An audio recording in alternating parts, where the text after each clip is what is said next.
Meanwhile, we're learning the administration's now reportedly working on a, quote, new narrative for the war against ISIS, in part to push back on the growing criticism that President Obama doesn't have a strategy.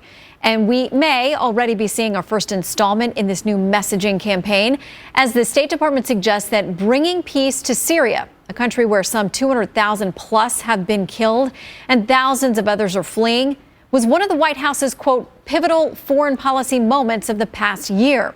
Marco Rubio is a Republican senator out of Florida and a candidate for president of the United States. Senator, thanks for joining us tonight. Thank you. Thanks for having me, Shannon. Your reaction to the State Department's assessment about, quote, bringing peace to Syria, and that may be suggesting it's still in progress, not a done deal. The State Department's a disaster, and Barack Obama's a disaster, and especially when it comes to ISIS. He has no strategy. All they care about is spinning the American public with all these sorts of political talking points. What they want, everything for them is about domestic politics. So rather than focusing on solving the problem, they're more focused on what the narrative is going to be. I mean, that's the kind of thing you hear in a political campaign, not in a national security debate. ISIS is made up of terrorists that want to kill us. They want to infiltrate people into America. They want to conduct more attacks like what they did in San Bernardino and in Paris. They want to capture more territory in the Middle East. And this disastrous president we have is more focused on the narrative, as if it was some sort of campaign commercial. This is not a laughing matter. This is a very serious issue and life or death issue, because either these terrorists win or we win. And I know what the outcome I want to be. I know what the outcome I want. And that's one of the reasons I'm running for president. Well, and there's new polling that shows that for the first time, there's an all-time high number of Americans who think that the terrorists are winning.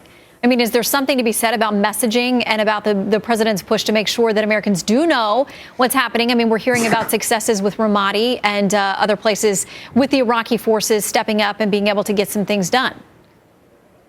Well, if the president wants to convince the American people that terrorists aren't winning, the first thing he needs to do is come before the American people, admit that up to now our strategy hasn't worked well, and then outline clearly what we're going to do moving forward. And he hasn't done that. Instead, he gave a speech 2 or 3 weeks ago on a Sunday night in which he basically said, our strategy is great, we're not going to change a thing. Before that, he said ISIS was contained. The day before Paris, he said that. Before that, he called them the JV team and not a serious threat. I mean, how can the American people have confidence that this president knows what he is doing on terrorism when he believes the greatest threat before the country and the world is global warming? These terrorists are killing people, and he spends all his time talking about things like global warming and cutting our military. And so if he wants to turn those poll numbers around about people having confidence in our success against terror, start having success against terror and be serious about it. Well, and to your point, the State Department also highlighted clinching the Iran deal and reaching the climate agreement deal as big wins in 2015 as well. I want to pivot to the campaign trail now and to Donald Trump, the far and away front runner for the GOP field. Apparently not very happy with South Carolina Congressman, Republican, of course, Trey Gowdy, who over the summer he was said under President Trump would be his attorney general.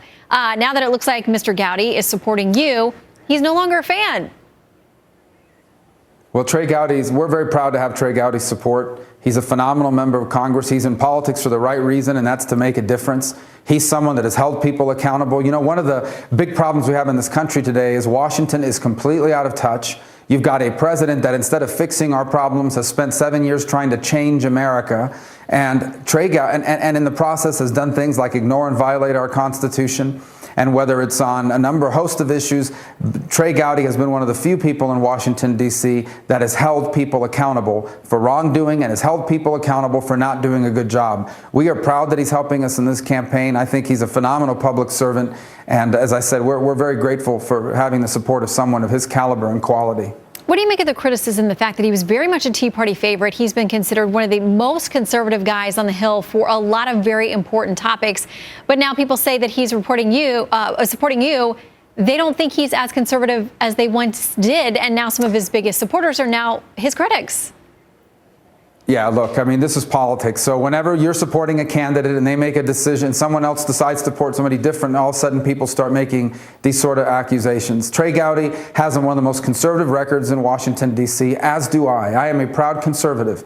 I'm a conservative that not only knows what I stand for, but knows what I'm going to do if I'm elected president. And that's why we're proud to have Trey's support.